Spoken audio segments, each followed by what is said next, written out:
Hello and welcome back, and that is right, today we want to talk again about small compact M.2 NVMe NAS systems, and right here we have got three different NAS systems that are absolutely gunning for your money and your data, and in this video I'm going to help you decide which one best suits your needs. On the table we have this, the GMKtec G9 Nook box, knocking around for about $199. This is a 4x M.2 NVMe NAS system. Next up we've got this, the current darling at the moment, released 6 months later. This is the Beelink ME Mini, a 6-bay M.2 NVMe NAS system. And finally here on the end, the more industrial choice, this is the CWWK P6, a 4x M.2 NVMe system with some scalability I'm looking forward to talking about. Ultimately, both of these devices arriving at a similar price point. We've got the 199, we've got the 209, and they're on the end 195, the cheaper of the three, but it gets a lot more complicated than that. But hold up, just before we go any further, it is worth remembering that just because this system here has 4 M.2 NVMe's and this one has 6, you don't have to use them just for storage. Of course, you're going to put a lot of SSDs inside, but as we've discussed on the channel many times before, there are alternatives. For example, M.2 to Oculink ports. There are M.2 to PCIe graphics card upgrades, and these actually get a lot more dedicated for PCIe Gen 4 systems that allow you to add PCIe cards and only occupy one of your M.2 slots. There's even preset M.2 to 10 gig NICs that allow you to upgrade the performance hugely on these devices. You're still locked in on the gen and speed of each of the M.2, something we'll discuss more later on, but just remember, if you've got one M.2 NVMe slot going spare, you can turn that into something else. Alongside the M.2 NVMe slots, the traditional storage ones, there's also an M.2 key slot. It goes by different names, but ultimately it's where the Wi-Fi card will be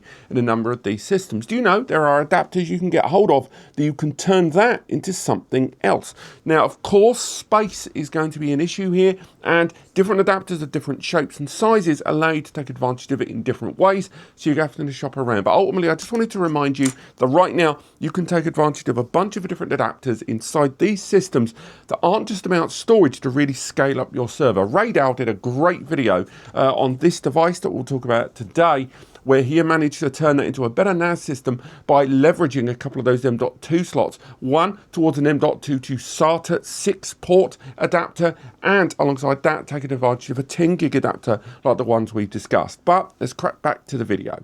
Now, why these three? There's plenty of M.2 NVMe NAS solutions in the market. Why is home in on these? It isn't just because they've got a similar price. They all rock out with the new Twin Lake N150 CPU, a quad-core 4-thread CPU with a lovely little low base that can be burst up into the 3 GHz spectrum. On top of that, they've all got integrated graphics and supporting DDR5 memory, and they've all got 2.5 gigabit Ethernet.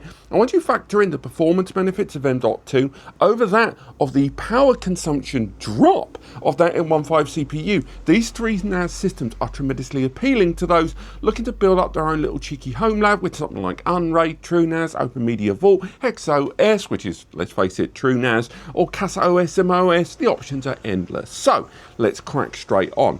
Next, I want to talk about hardware, because theoretically these things should be identical, right? Same price, same CPU. Well, the GMKtec arrives with that M15 CPU, but also arrives with 12 gigabytes of DDR5 memory. That's huge. That's a huge amount of memory to get out of the gate. But keep in mind, it is pre-soldered. It isn't a sodium upgrade slot. It's not ECC. None of these are. You're never going to get ECC at this price. But this arrives with that 12 gig, non-upgradable, but there's still a huge amount of memory out the gate. Similarly, the Beelink arrives with the same CPU, and again, 12 gig of memory, pre-soldered, can't upgrade it, but 12 gig of DDR5 memory for 200 nickel. That's great.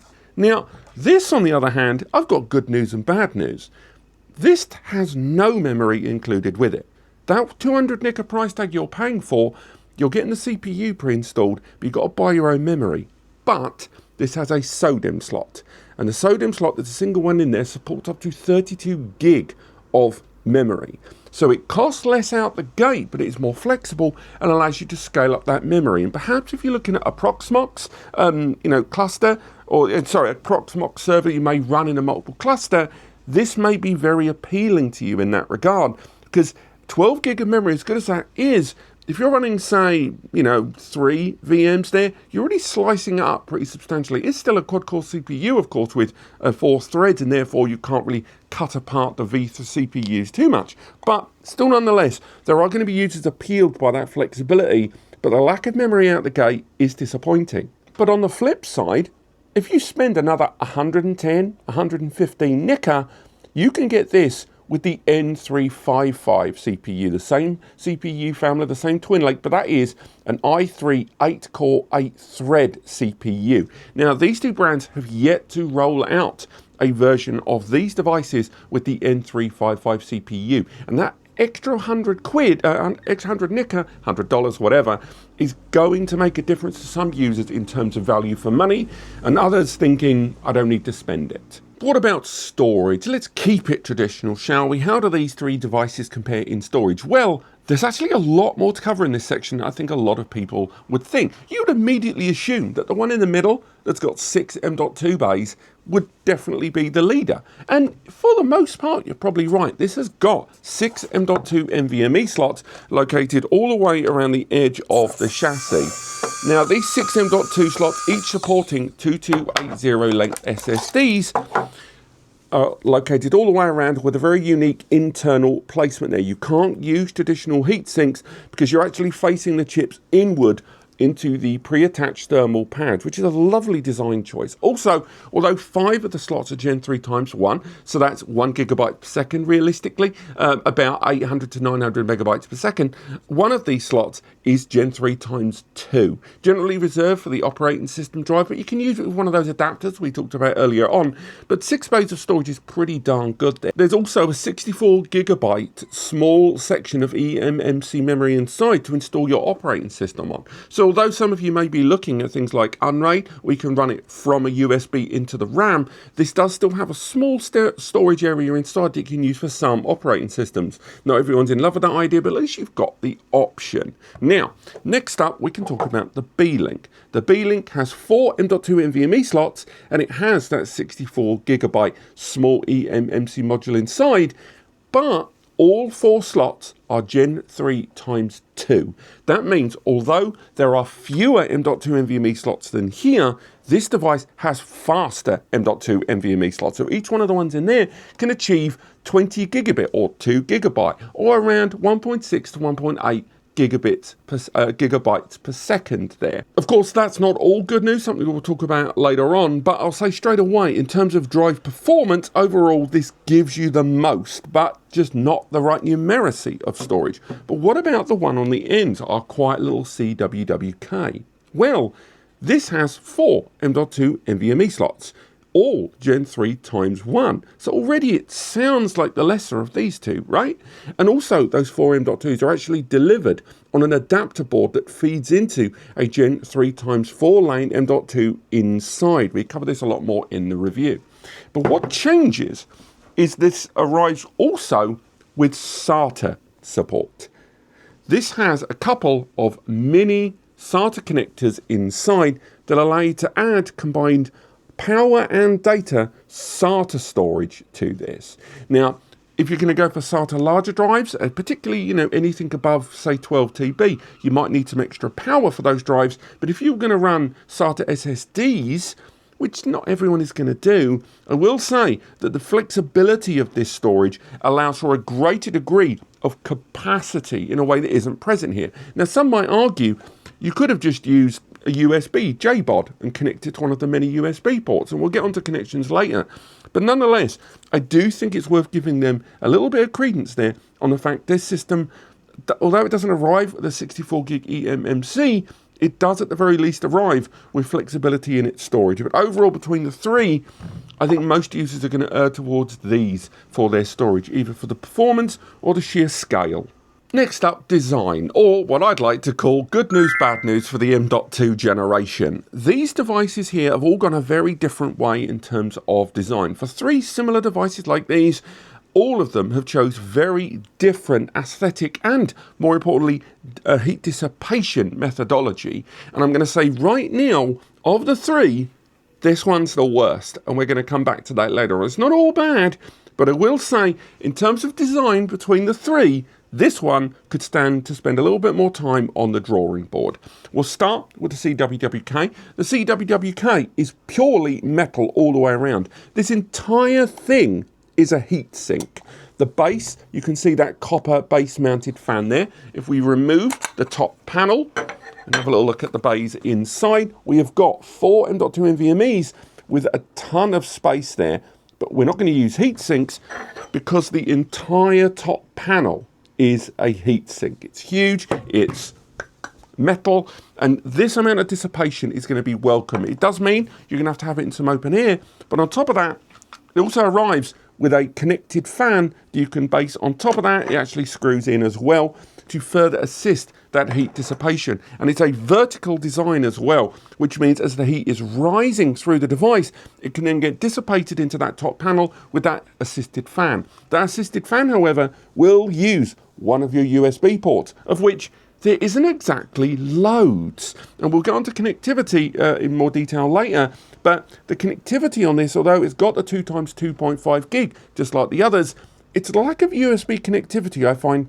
kind of confusing. Now, in the middle, we've got the Beelink. Now, the Beelink as well doesn't have a huge amount of connectivity. We've got our Type-C, we've got a USB 2 Type-A, and there on the rear we've got another 2. So keep in mind, by 2 I mean USB 2. Keep in mind you may have to do a KVM setup, and therefore that amount of USB connectivity may be a question. But this turns it all around with that design again, because just like we discussed with the CWWK, this thing is one giant heatsink. This is about the same size as a PC heatsink, something we talked about in our review. And of the three, this is the one I think does the best job in terms of active dissipation when you factor in all of those M.2s. But did you notice something else when I was waving that around? That's right. This has got an internal PSU. The PSU for this device is built in and it outputs into a traditional 2-pin. And that doesn't have like a chunky PSU in the middle. It's a standard Kel 2-pin that goes into the wall. That is lovely, and the fact that it maintains its temperature, again, we'll talk about the comparison in a second, the fact that it does that so well with the internal PSU is worthy of note. Now, to put that into perspective, the CWWK has a standard barrel external PSU, and yes, it means this device is quite low size, but it's not that much smaller. It's not like drastically smaller, where I think the external PSU is largely justified. But let's crack on to possibly the weakest of the three. Now, the GMKtec G9 Mini is Nook box is a good box. It is a good NAS, but my word, it gets hot. Now, one of the reasons it gets hot, one, this plate here on the bottom, where we've got the 4 M.2s, is plastic. Who would do that? Now, you can fit heat sinks in there, and you may see there's a couple of fans here that are going to draw air along here. But most heat sinks, the lines there, the ridges, to really maximise the amount of space, are placed that way. And that's going to end up blocking the fan as it passes air out of that vent. Now, of the three, this is the one that needs cooling the most, because remember, Gen 3 times 2 speeds. These drives are going to get hotter inside this. And I don't have to postulate that, because when we did our thermal testing between the three, this one could cook eggs when we were even reaching half use and higher. And yes, a NAS is going to be, having periods of inactivity, probably largely 95% of the day. These devices are not being accessed sitting in idle. But temperatures are a concern when it comes to SSDs that start throttling at a given point, generally around the 70-80 degrees mark.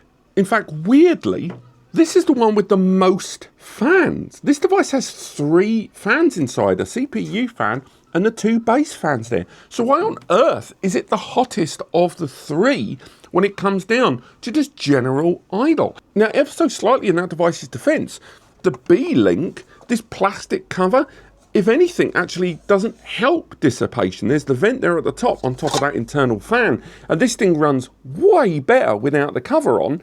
Not sure that everyone would like that, but I quite like the look. But when the device was heavily used for a while, it got to 55, 60 degrees, and the base particularly got hot, because I think it could stand to have better base ventilation, but it dissipated the heat way quicker. It went down to 51 to 53 really, really quickly. Whereas the GMKtec 53, 55, got to 60, got to 70, started getting higher, and it did a terrible job dissipating that heat. Because although the CPU has that fan and some vents at the top, the bottom is flat down on the table. And it's so heavily reliant on this vent dissipating the air and getting that, dissipating the heat through the air over those M.2 NVMe's. They're not in the wrong direction, and a plastic cover all down on the table. This thing, if you look online, as good a device as it is, and I do still stand by everything I've said, it gets too warm. Now, the CWWK by far was the lowest. Thanks to its complete metal design, ventilation around that copper base fan there at the bottom, and the included fan, this thing got to 40, 42 degrees standard operation really quickly. And when it did peak, yes, again, it is pure 3x1 speed there, and those SATA drives are outside. This, weirdly, was by far the best at dissipating that heat over time. And something I didn't touch on earlier on, the GMKtec, you think it has an internal PSU because it's got a USB Type-C with the power connector.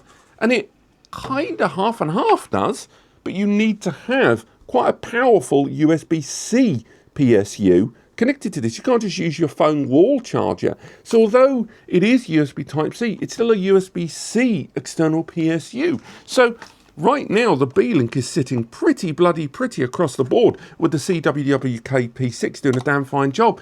But unfortunately, that was where I think a lot of users can consistently agree this needs a little bit more work.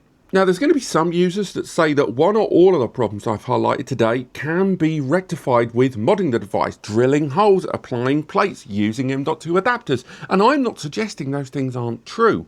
What I am saying is, the minute you go down that road where you're starting to expand out and modify these devices, you are outside of the initial presentation of these products. And therefore, I can't really factor those in when comparing these three, because then it comes down to you and your greasy fingers and silicone paste under the fingernails and owning a good screwdriver. Bottom line, between the three, the one I'd probably recommend is this one. This one in the middle has the most storage. It has the best cooling. It has the best vertical design. It has, on balance, the best options in terms of storage, with 6 bays, 5 of them at 1 gigabyte per second, and 1 of them at 2 gigabytes per second. It also has that eMMC area of storage there. It also has the best cooling system, and managing to do all of that, maintain temperatures with that PSU inside, is just hugely appealing. But don't overlook the other two. The P6 is by far the most industrial and the smallest on volume between the three. It requires an external PSU, but at the same time, flexibility, such as having a better spacing internally for that M key Wi-Fi slot to allow even more storage inside, and those SATA connections is worth discussing there. It does a great job, and in terms of industrial design, if it's something you're going to hammer for a long time, this really has to make the cut for you. The GMKtec G9 suffers from being one of the first to be introduced into this line, one of the first N150 flash NASs in the market. I believe it was launched in January, and in those 6 months things have changed. It's still a very appealing box, and I know the brand is making improvements and working on an N355 version of this, and fair play, it's got the fastest M.2s inside. It's got the eMMC storage. It has 12 gig of RAM, just like this guy over here, and it even has the most connectivity of the three. But keep in mind, this thing runs hot. Have it in active cooling. Have it near a window. Have it near somewhere with some bloody air. But that's really it. This has been quite a long video, but we have been talking about 3 devices. Let me know what you guys think in the comments. Maybe you've owned one or all of these and you've got your own feedback and something I've not discussed. I didn't touch on power consumption with these 3 devices because it's the same CPU and they've got different numbers of drives, and I felt like comparing them on power wouldn't be tremendously fair. They all rock at between 8 and 11 watt idle with no drives inside, but of course once you add more, then things change. But if you do want to see their individual power consumption and more on the thermals, the reviews for all three are linked in the description below. Lastly, if you found this video helpful, and if you were going to go to any of the shops listed in the description anyway, please use those links. It won't cost you any extra, and it allows us to keep doing what we do, as we got a small commission from every sale. If I find some promo codes, I'll throw them down there. But apart from that, thank you so much for watching, and I'll see you next time.